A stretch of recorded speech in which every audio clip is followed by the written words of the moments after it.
ein Trauma zu erleben heißt erstmal einfach nur, ich erlebe etwas. Ja? Ich erlebe etwas, wo es subjektiv eingeschätzt um Leben und Tod geht. Nur ein Drittel der Menschen, die ein Trauma erleben, entwickeln eine Traumafolgestörung. Ja? Es gibt aber auch Menschen, die durch ein Trauma Post-Traumatic Growth, sagt man fachlich, also die werden stärker, Wachsen. die Mhm. wachsen, die werden weiser, die leben mehr nach ihren Werten. Und so das dritte Drittel macht nach einer gewissen Zeit so weiter wie vorher. Das heißt, für mich ist es wichtig, wenn ich sage, jemand hat eine Krankheit, die aufgrund einer Traumatisierung entstanden ist, der hat eine Traumafolgestörung Mhm. und nicht er hat ein Trauma. Verstehe. Weil einfach Trauma auch etwas ist, was es schon immer gibt, seit Menschengedenken und was Menschen stärker, weiser, auch gelassener machen kann und deswegen nicht gleichgesetzt werden sollte mit Problem sozusagen. Gerade in unserer Gesellschaft schauen wir auf Menschen, die, sagen wir, leiden an einer Traumafolge. Die sind Störung? oder Störung oder die sind irgendwie, ja, Mhm. mit denen stimmt was nicht. Aber ich glaube ja, dass der Trauma-Response, also die Art und Weise, wie wir auf bestimmte Dinge reagieren, die dann unsere Wunde wieder berühren, ein sehr intelligenter Prozess ist, den wir oft nicht verstehen, mental. Aber der hat uns ja irgendwann mal geschützt. Der Genau. war ja irgendwann mal wichtig für uns. Da bist du aber jetzt schon in der Entwicklungstraumatisierung und ich glaube, es ist wichtig zu unterscheiden, traumatisiert werden während der Entwicklung, Mhm. also als Kind, Ja. als Jugendlicher. Das ist noch mal was ganz anderes als traumatisiert werden als Erwachsener. Also auch das muss man gedanklich trennen. Wenn ich als Kind viele traumatische Erfahrungen gehabt habe, Missbrauch, Gewalt, Vernachlässigung, dann baue ich das natürlich in meine Persönlichkeitsstruktur ein. Und wenn ich als Kind zum Beispiel gelernt habe, das ist besser, nichts zu fühlen, dann kann es sein, dass ich zu einem Erwachsenen werde, der einfach ganz wenig fühlen kann. Oder ich entwickle erst in den ersten 2, 4, 6, 7 Lebensjahren Empathie, Mitgefühl.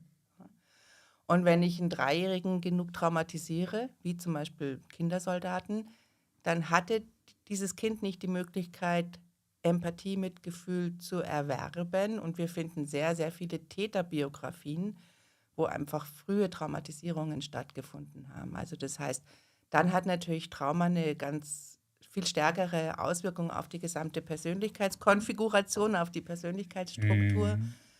Mhm. Und es gibt zum Beispiel Menschen, die Gefühl nicht kennen. In der Psychoanalyse nennt man das Alexithymie, also die wirklich unfähig sind zu fühlen, auch keinen Perspektivenwechsel können. Also erst kommt die Empathieentwicklung, dann kommt die Fähigkeit, die Perspektive zu wechseln. Also ich spüre, dass die Mama irgendwie in Eile ist, ja, das ist Empathie.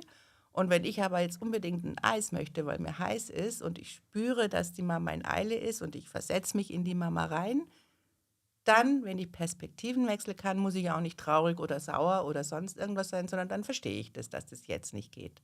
Und das sind Sachen, die wir erwerben, Theory of Mind. Und diesen Erwerb dieser Fähigkeiten, die natürlich im Zwischenmenschlichen extrem wichtig sind, die werden durch eine Traumatisierung in entsprechenden Lebensaltern sehr stark beeinträchtigt. So.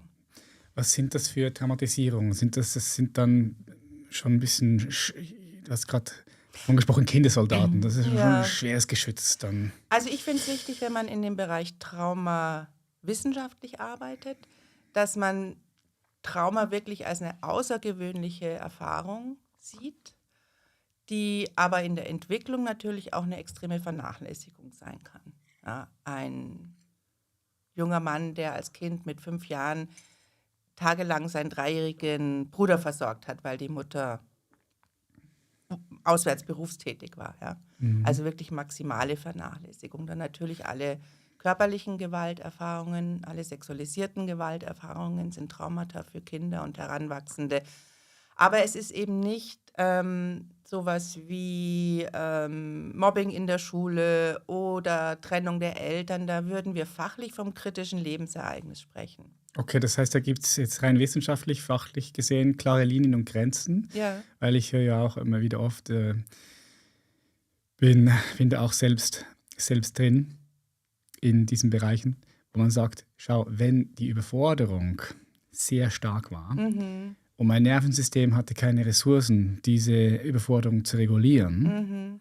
so dass ich wieder zurechtkomme, ich diese Überforderung, das Ereignis verdauen, verarbeiten kann, dann ist das ein Trauma. Aber da gibt es aus deiner Perspektive ganz klare Die sind nicht wissenschaftliche klar. Linien. Also Die sind nicht, das ist nicht klar weil klar. ist ja subjektiv, ne? Auch ist ja, Aber es ist schon so, dass zu Trauma diese subjektive Einschätzung von Lebensbedrohung gehört. aber okay, Und zwar ja. für mich selber oder Mhm. für jemanden anders.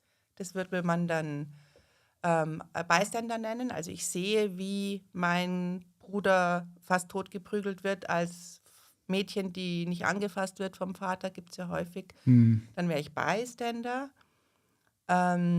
Oder eben auch dann indirekt, wobei das in der Kindheit, doch ich höre davon, dass mein Vater verstorben ist. Also ich bin dabei, wie mein Vater verstirbt. Das wäre dann Okay. indirekt Mhm. traumatisiert. Und ich glaube, dass das deswegen wichtig ist, das zu trennen, weil wenn wir auf die häufigsten Folgen von Trauma schauen, also die posttraumatische Belastungsstörung oder die komplexe posttraumatische Belastungsstörung, die man diagnostiziert, wenn jemand während der Entwicklung sehr häufig traumatisiert wird, dann habe ich bestimmte Behandlungsansätze.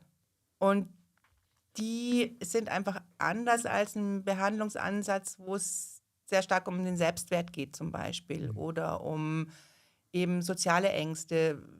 Wenn ich in einer Situation, wo ich sehr überfordert werde, was du vielleicht schon als Trauma bezeichnen würdest, mich hilflos Oder fühle, innere Wunde könnte man auch sagen. Also, also weißt, du, aber das ist ja dann, das ist ja eine kein wissenschaftlicher nein, Ausdruck oder ja, aber natürlich. eine innere Wunde habe und damit reagiere, dass ich mich sozial zurückziehe. Ja? Mhm. Oder damit reagiere, dass ich die Welt als feindlich ansehe und sehr ängstlich werde. Dann sind es dann im Behandlungsansatz andere Zugänge, weil ich dann versuche, den Menschen beim Verständnis zu verhelfen, woher diese Angst kommt, woher dieser Rückzug kommt und was man tun muss, um diesen Rückzug dann sozusagen zu verändern und wieder mehr unter die Menschen zu gehen. So. Wenn ich jetzt aber mit jemand arbeite, wo Trauma das Zentrum sozusagen der Verletzungen ist, der Wunde ist, dann habe ich einen anderen Behandlungsansatz, weil Trauma letztendlich auch, also Trauma in dem Sinn, wie ich es verstehe, eine Abspeicherungsstörung ist. Vielleicht kann ich das kurz erklären. Gerne, ja, was du damit meinst. Und zwar, wenn man sich das Gehirn als Faust vorstellt, dann ist im Inneren des Gehirns der Mandelkern, Amygdala, Das limbische ist System. eben Teil des limbischen Teil, ja. Systems. Da werden unsere basalen Gefühle hergestellt und unser Körper reguliert. Und meine 4 Finger sind die Hirnrinde. In der Hirnrinde passiert Wahrnehmung und in der Hirnrinde denken wir. Also ich bin jetzt wahrscheinlich ganz auf der Hirnrinde unterwegs. Da haben wir unsere Sprachzentren, Broca und Wernicke. Wenn ich jetzt aber erschrecken würde, weil mir der Tee hier zu Boden fällt, zack, würde ich im Mandelkern, wow, Mist, so, jetzt müssen wir unterbrechen und hier diesen Tee aufputzen. Das würde dann im Mandelkern stattfinden. Mein Handrücken ist das Seepferdchen, der Hippocampus, Teil des limbischen Systems. Und dieses Seepferdchen ist sozusagen die Verbindung zwischen Hirnrinde und Mandelkern, also außen und innen der Mandelkern. Mandelkern ist Urinstinkt. Ja? Was total interessant ist, wir können nicht gleichzeitig im Mandelkern und auf der Hirnrinde arbeiten. Wir switchen in einer Nanosekunde, hoch -12, also richtig, richtig, richtig schnell hin und her, fühlen, wahrnehmen, fühlen, denken, fühlen, wahrnehmen. Aber wenn man da den Zeitraffer reintun würde und es ganz, ganz, ganz, ganz langsam schalten würde, würde man sehen, man ist entweder hier, oh, es brennt, und dann, Gott, wo ist hier der Feuer? Nein, nein, nein, ich muss erst diesen Knopf finden, wo ich drücken muss. Und oh, das kommt näher. Also es ist so ein ganz schnelles Hin- und Her-Switchen. Jede normale Situation, wie die Situation jetzt, speichern wir im sogenannten episodischen Gedächtnis. Und das episodische Gedächtnis kannst du dir vorstellen wie so eine riesige Wäschekommode mit ganz vielen Schubladen. Und in den Schubladen sind noch so Abteilungen, wie bei manchen Herren haben sowas für die Krawatten. Und da wird alles ganz genau reinsortiert. Ja, und wenn ich eine Fortbildung höre und ich finde die interessant, kommen die Inhalte in die Schublade für interessante Fortbildungen. Wenn ich eine Fortbildung höre, wo ich denke, oh, ich würde es gern selber machen, dann wäre es besser. Dann kommt es in langweilige Fortbildungen. Aber das Seepferdchen ist unser Archivar und das, während das wahrnimmt, was da draußen stattfindet, sortiert das in das episodische Gedächtnis ein. Und dann haben wir im Mandelkern das sogenannte diffuse Gedächtnis. Und dieses diffuse Gedächtnis stellst du dir vor wie so eine riesige Wäschekorb einfach nur, wo alles durcheinander geschmissen wird. Und wenn ich da was drin habe, was ich ganz schlimm finde, dann kann ich irgendwie in die Küche gehen und eine Plastiktüte holen und es da reinstopfen. Also zum Beispiel was traumatisch ist. Weil im Trauma kann das Seepferdchen die Sachen nicht nach oben ins episodische Gedächtnis sortieren, weil das Gehirn überschwemmt ist mit allen möglichen Stresshormonen und Neurotransmittern, die das verhindern. Kann es nicht ablegen dann. Das kann es nicht nach oben ablegen, sondern das fällt in dieses diffuse Gedächtnis. Und man kann sich das vielleicht vorstellen wie so ein 1000-Teile-Puzzle. Wenn das Seepferdchen das gut nach oben ablegen kann, also mein Vater ist nach Hause gekommen und hat erzählt, dass er gekündigt worden ist und meine Mutter hat total geweint, weil sie Angst hat, dass wir nicht genug Geld haben. Ja, da kann man sich diese Situation als 1000-Teile-Puzzle vorstellen und das ist für ein Kind doof wahrscheinlich und weil die Mama traurig ist und der Papa vielleicht ein bisschen aufgeregt und das Kind erkennt aber nicht die Konsequenzen oder kann das nicht antizipieren. Das heißt, es wird diese Erinnerung kommt der Seepferdchen, holt den Puzzlekleister und tut es nach oben legen ins episodische Gedächtnis. Wenn das Kind aber, weil dem Vater gekündigt worden ist und er schon irgendwie 3 Bier hatte, bevor er nach Hause gekommen ist und dem Kind der Tee runterfällt und vom Vater dann verprügelt wird, also was für ein Kind traumatisch ist, weil da geht es um Leben und Tod, dann kann das Seepferdchen nicht den Puzzlekleister rausholen, sondern dieses Puzzle zerfällt in 10 Teile oder in 100 Teile ins diffuse Gedächtnis. Ist abgespalten dann. Genau, abgespalten. Und dieses diffuse Gedächtnis hat keine Zeitschiene. Ne? Also da sind vorsprachliche Erinnerungen drin. Manchmal riecht man was einen so diffus irgendwie an die Kindheit erinnert. Und bei mir ist es Kartoffelsuppe, so eine bestimmte Großküchenkartoffelsuppe. Aha. Ich weiß nicht genau, wo es hingehört, aber es macht ein schönes Gefühl. Also da sind auch ganz schöne Gefühle drin. Ja. Sexualität ist da zum Beispiel Alles drin. ist abgespeichert. Im diffusen Gedächtnis. Also wenn man sich vorstellt, man trifft jemanden, der jetzt in meinem Fall vor 30 Jahren irgendwie, den ich total gut fand und dann sehe ich den und denke mir, oh, bing, bing, bing. Kann ja nicht sein, dass das 30 Jahre her ist, oder? Ja? Diffuses Gedächtnis. Ja? Also das, was da rauskommt, ist unmittelbar, ist nah und ist zeitlich nicht einsortierbar, weil das diffuse Gedächtnis keine Zeitschiene hat. Und Trauma fällt in dieses diffuse Gedächtnis. Und da können Menschen das wirklich wegpacken. Ja? Also die holen erst die Plastiktüte und das Kind stopft alle Puzzlesteine von der Erinnerung, wo der Vater es verletzt hat, weil es geschlagen worden ist, in diese Plastiktüte. Und dann kommt noch mehr und irgendwann wird es zu viel und dann kann es noch einen Dampfkochtopf aus dem Keller holen und das Zeug da in den Dampfkochtopf rein und zumachen. Und dann ist es weg. So, also es ist nicht erinnert und es wirkt aber trotzdem. Es wirkt psychosomatisch, weil im Mandelkern auch der Körper reguliert wird. Also ich sage immer, die Energie, die aus diesem Dampfkochtopf kommt, ja, und Energie muss ja fließen. Und wenn ich Schmerz habe oder traurig bin oder Angst habe, Emotion ist Energie und die fließt über die Begegnung mit der Welt. Ja, wenn ich dich jetzt freundlich anschaue, fließt, und wenn ich dich wütend anschauen würde, ja, das ist Energie, die fließt so. Und wenn ich das nicht kann, weil ich es da weggedrückt habe und die Energie gar nicht mehr in meiner spüre als Gefühl, dann sucht sich der Schmerz den Weg über den Körper. Ja, blockiert was wie blockiert. Und also die Energie fließt nicht richtig, sie bleibt irgendwie blockiert und dann drückt sie sich aber dann aus im Körper, sagst du, ja. Ja, genau. Psychosomatisch, ja. Ja, genau. Ja. Also die Gefühle sind blockiert, also so. Und die Energie aber, die eigentlich durch das Gefühl zum Ausdruck gebracht werden sollte, zum Beispiel dann auch ganz oft Grenzen setzen, nein, so nicht. Ja? Wenn ich gelernt habe, wenn ein Nein, so nicht als Kind dazu führt, dass ich geschlagen werde, dann geht diese Grenze verloren. Und dann kann ich oft Dinge nicht, die ich könnte, wenn ich nicht in dem Falle ein Trauma erlebt hätte. Ja, wenn wir jetzt bei dem sehr stark körperlich geschlagen bleibe.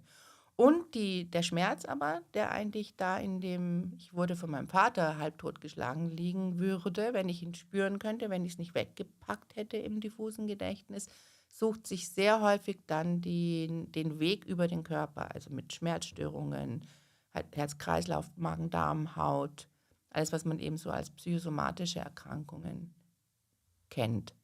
So.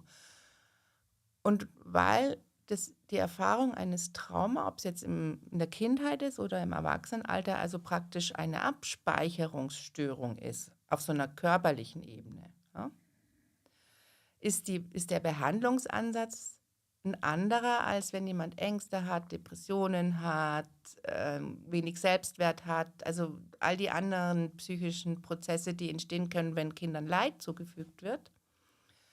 Aber der Behandlungsansatz ist einfach anders, weil der Behandlungsansatz im Grunde genommen, also das Herzstück jeder Traumabehandlung ist, ich schaue da ins diffuse Gedächtnis und setze mich mit dem Zeug auseinander.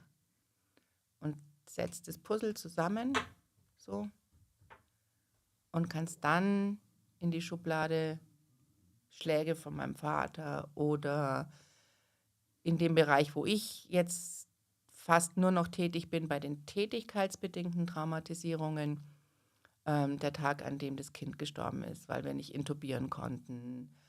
Der Einsatz von einem Feuerwehrmann, wo er sich entschieden hat, nachdem er mit Atemschutz ins Haus reingegangen ist, rechts zu gehen. Danach erfährt, das Kind wäre aber links gewesen. Also sozusagen diese ganzen tätigkeitsbedingten Traumatisierungen. Aber egal was, ob es jetzt was ist, was ich selbst erlebt habe oder was ein Patient selbst erlebt hat, der Autounfall, wo das Kind gestorben ist, was es halt alles gibt. An Traumata, also es ist immer es geht subjektiv eingeschätzt um Leben und Tod in der Situation. Der Behandlungsansatz ist immer, ich schaue dahin und setze mich mit den Sachen auseinander, die im diffusen Gedächtnis liegen. Und da gibt es faszinierende Forschungsbefunde. Freud würde wirklich jubilieren. Der hat immer gesagt, da wo Unbewusstes ist, muss Bewusstheit hin. Diffuses Gedächtnis ist natürlich viel vorbewusst, unbewusst. Und dann verändert sich der Ort der Speicherung. Also vor der Traumabehandlung Aktivität im diffusen Gedächtnis. Wenn ich dann mit einer Pflegekraft, die ein Medikament verwechselt hat, aufgrund dessen ein Mensch Gott sei Dank nicht gestorben ist, aber dann immer so einen Herzschrittmacher tragen musste danach. Also wirklich ein Fehler, der schlimme Auswirkungen hat. Wenn ich mit der arbeite, dann würde man sagen, das ist alles diffus und kommt nicht klar. Und wenn man dann das schafft, sich damit auseinanderzusetzen, wäre dann nach der Therapie Aktivität im episodischen Gedächtnis. Das ist integriert. Dann ist es integriert. Geheilt integriert. Dann ist es geheilt integriert und macht keine Flashbacks mehr, macht keine Intrusionen mehr, macht keine Angst mehr, sondern dann ist es immer noch traurig und schlimm, aber es ist integriert. Und weil eben der Behandlungsansatz bei Trauma ein anderer ist, wie bei jetzt, habe ich schon gesagt, Selbstwertproblematik oder anderen psychischen Erkrankungen oder auch Besonderheiten, die ein Mensch hat und die er gern verändern möchte, ist es eben wichtig, dass man das so bei dem belässt, was es ist. Da geht es um Leben und Tod und das ist eine Abspeicherungsstörung gewesen. Okay, verstehe.